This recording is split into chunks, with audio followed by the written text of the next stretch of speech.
warahmatullahi wabarakatuh. Saya Wadah Sista, Jabar 12, NH 06, kelompok 3. Pernah kebayang nggak sih di balik setiap proses perizinan, setiap proyek strategis, dan setiap kemudahan berusaha di Jawa Barat, terdapat perangkat daerah yang memastikan semuanya berjalan dengan lancar. Perkenalkan, kami dari Dinas Penanaman Modal dan Pelayanan Depan Satu Pintu Provinsi Jawa Barat.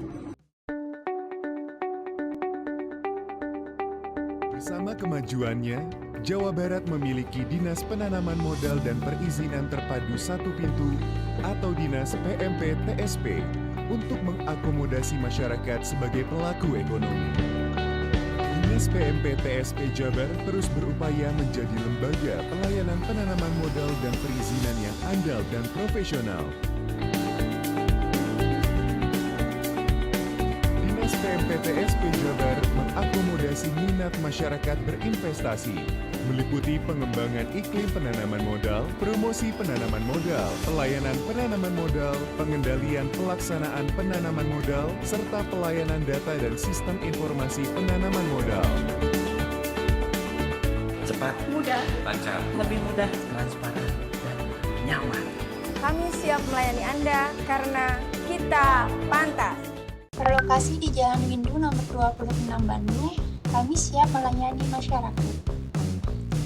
Sejalan dengan visi Indonesia Emas dan Jabar Istimewa, visi Dinas PMP TSP Jawa Barat adalah terwujudnya Jawa Barat juara lahir batin dengan inovasi dan kolaborasi. Tugas dan fungsi Dinas Penanaman Modal dan Pelayanan Terpadu Satu Pintu berdasarkan Permendagri nomor 25 tahun 2021 adalah membantu kepala daerah melaksanakan urusan pemerintahan di bidang penanaman modal dan pelayanan terpadu satu pintu. Untuk fungsinya, pertama, penyusunan dan perumusan kebijakan di bidang penanaman modal dan pelayanan terpadu satu pintu. Pelaksanaan kebijakan di bidang penanaman modal dan pelayanan terpadu satu pintu. Pelaksanaan evaluasi dan pelaporan di bidang penanaman modal dan pelayanan terpadu satu pintu. Pelaksanaan administrasi dinas di bidang penanaman modal dan pelayanan terpadu satu pintu. Terakhir adalah pelaksanaan fungsi lain oleh kepala daerah di bidang penanaman modal dan pelayanan terpadu satu pintu. Dalam struktur organisasi Dinas Penanaman Modal dan Pelayanan Terpadu Satu Pintu Provinsi Jawa Barat, terdapat kepala, sekretariat, subbagian tata usaha, serta sekelompok jabatan fungsional yang menjadi koordinator dalam beberapa tim di bawah naungan langsung kepala dinas. Faktor kinerja utama Dinas Penanaman Modal dan Pelayanan Terpadu Satu Pintu adalah nilai realisasi investasi dan indeks kepuasan masyarakat terhadap layanan perizinan. Titisan Jabatan Penata Kelola Hukum dan Perundang-undangan adalah menyiapkan tahapan dan konsep dasar pembentukan peraturan perundang-undangan dan penyusunan instrumen hukum lainnya, memberikan pemahaman secara verbal terkait pembentukan peraturan perundang-undangan. Adapun kompetensi teknis yang harus dimiliki, yaitu analisis urgensi pembentukan peraturan perundang-undangan dan penyusunan instrumen hukum lainnya, pembinaan penerapan pengetahuan tentang pembentukan peraturan perundang-undangan, pembinaan penerapan atau advokasi kebijakan pembentukan peraturan perundang-undangan, penyusunan kebijakan di bidang peraturan perundang-undangan. Dengan jabatan yang dimiliki dan program kerja Dinas PMP TSP Jawa Barat, saya tergabung di tim pemantauan program strategis yang dibagi menjadi lokasi, ide, dan kemitraan.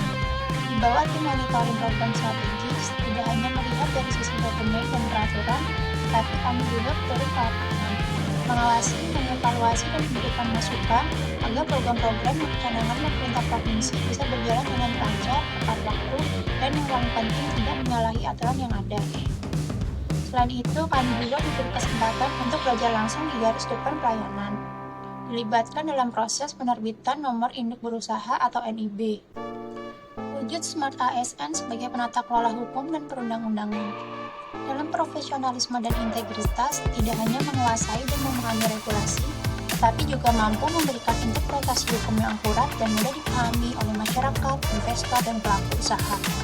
Saat memberikan konsultasi, tidak berbelit-belit dan selalu memberikan jawaban yang berlandaskan hukum yang jelas. Dalam penguasaan IT, menggunakan teknologi bukan hanya untuk efisiensi, tapi untuk menciptakan inovasi layanan. Tidak melihat regulasi sebagai framework, melainkan sebagai tantangan untuk mencari solusi. Jaringan dan wawasan global, mampu membangun hubungan baik dan kolaboratif interinstansi, memahami bahwa isu hukum seringkali tidak berdiri sendiri dan memerlukan koordinasi dengan pihak lain. Secara keseluruhan, Smart ASN dalam jabatan ini tidak sekedar bertugas memastikan kepatuhan hukum, tetapi juga berperan aktif sebagai agen perubahan. Menjadi seorang pakar hukum yang berbasis teknologi, memiliki jiwa melayani, serta berorientasi pada solusi untuk memastikan program-program strategis di Jawa Barat berjalan efektif dan memberikan pelayanan terbaik pada masyarakat.